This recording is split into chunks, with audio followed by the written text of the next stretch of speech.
Welcome back to the School of Calisthenics. It is Tim and Lani, and this one is all about handstand practice.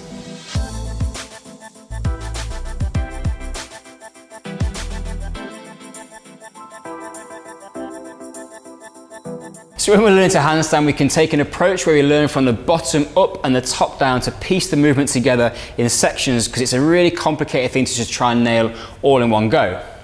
So with that in mind, we're going to focus on doing the frog stand from the bottom and some wall handstands from the top.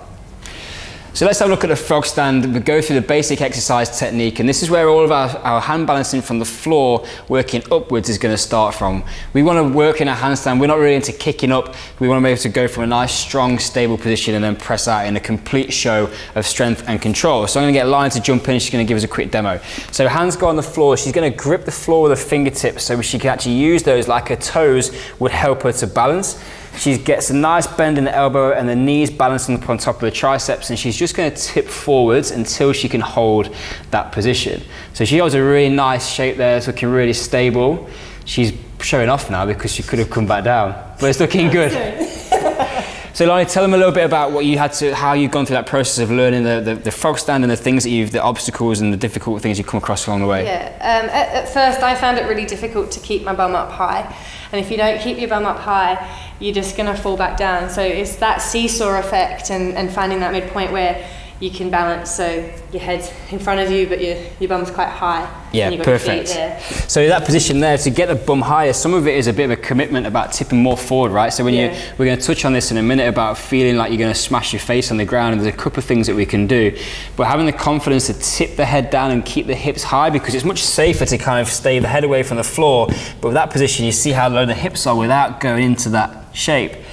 So that's one thing, of just getting some confidence, and you've probably found that you've had to build a bit of finger strength so you can actually control that grip. Yeah, definitely. It's all about like gripping on and using those fingertips as well. Perfect. And the other one to have a look at is just the position. If you see, Lani, jump back into your frog stand, you see how high she gets her knees up. She's really mobile, so she's got a good amount of range of movement to play around in there. But her knees up nice and high helps to keep that hip stacked on the shoulder, stacked on the tricep, and we're looking good for the frog stand. And everyone falls. Yeah, we all fall, and that's a really good point. Like, you're gonna have points in this where you topple over, you hit the ground, people might laugh at you, but they won't laugh at you when you've nailed your perfect handstand. So now we're going to use the wall for some assistance to see what it's like to be upside down and get that feeling. The wall gives us a great opportunity to see where that handstand is going to link together, so we can start to practice what the grip's like, where the shoulder needs to be, and where the tummy needs to activate to create that tension and help us to get nice and long so we can ultimately hold that shape. One of the ways we can get into the wall handstand is using a walk up. So I'm going to get Lani to jump up against the wall in this one. So she starts in a press up position and she's going to put feet up. So because we're starting to get upside down and how we feel about that, we might tend to want to start in a slightly lower position, and we can walk in and out wherever we feel comfortable. Ultimately, as we get more confident, we want to start to walk those feet a little bit higher, and she progresses up now into her handstand position. The closer she gets, the more she's going to be into that alignment position, but you can still do some really good work in this slightly less angled position. The real key things to take home from this, so we need the midsection on super tight. We want the glutes working hard to hold that tension, and we're going to be pushing down with the shoulders to trying to make herself as long as possible. And for extra bonus points and a little bit of flair lining, we're going to point those toes nice and long, getting super tall and holding that position.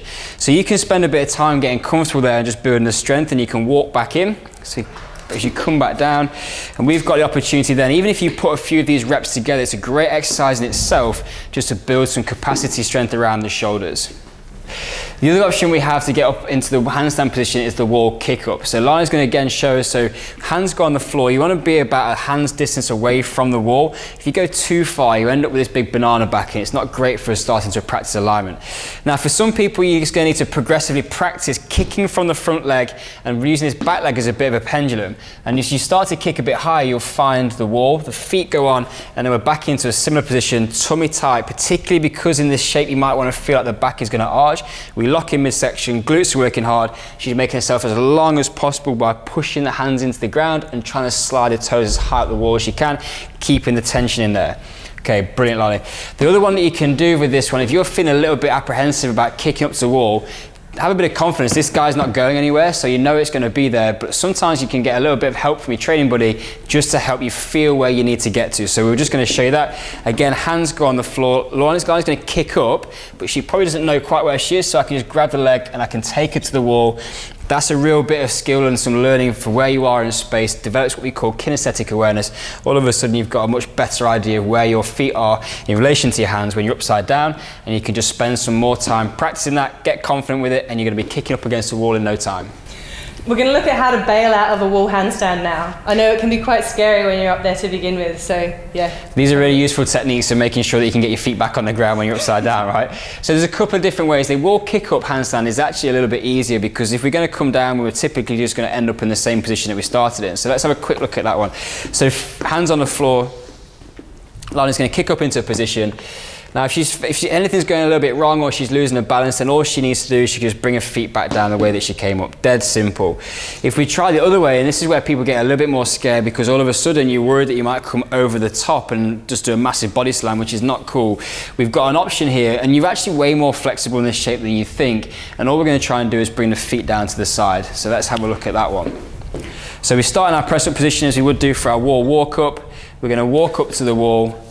If you find that at this stage like things are going a little bit wrong, rather than worrying about coming all the way over the top or having to race your hands back forwards again, all you need to do is just allow your feet to come down to the side. It's a bit like a cartwheel, and we just drop into position there. Much safer than worrying about kind of coming over the top or having surrounding yourself by crash mats every time you want to try and do a handstand. Whilst being upside down in a wall stand is quite scary, we can also practice the frog stand, because even though you're closer to the ground, that can still be quite daunting, and no one wants a broken nose. I like this little variation, so we're going to get Lani to go for the frog stand. All the boxers are doing here is just a soft yoga block, and if she feels like she's going to tip too far, it's not as far to fall and actually feel like you're going to come down onto the ground with any force. So it just provides a little bit of security, bringing the ground a little bit closer, but she's still able to maintain that great hip height position, but with a little bit more confidence that she's not going to go and break that beautiful face. So there are a few tips on how you can get started on your handstands. Building from the bottom up and the top down, and taking away the fear of falling. Perfect. Until next time, class dismissed.